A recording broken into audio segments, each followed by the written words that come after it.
we are going to talk about database schema, part of database management system course. A database schema is a structure that describes the organization, structure, and types of data stored in a database. It defines the relationship between tables and the fields within those tables, as well as any constraints on the data that can be stored.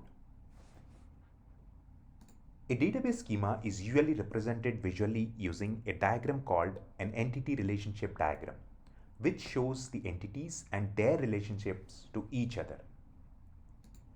Here is an example of a simple database schema.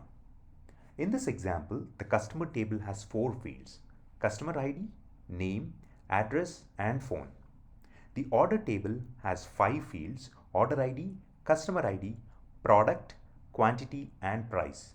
The customer ID field in the orders table is a foreign key that references to the customer ID field in the customers table, indicating that each order belongs to a specific customer.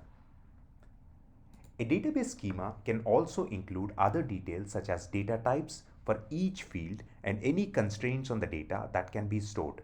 Example, a field may be required to be unique or may have a maximum length. These details help to ensure that the data stored in the database is consistent and accurate.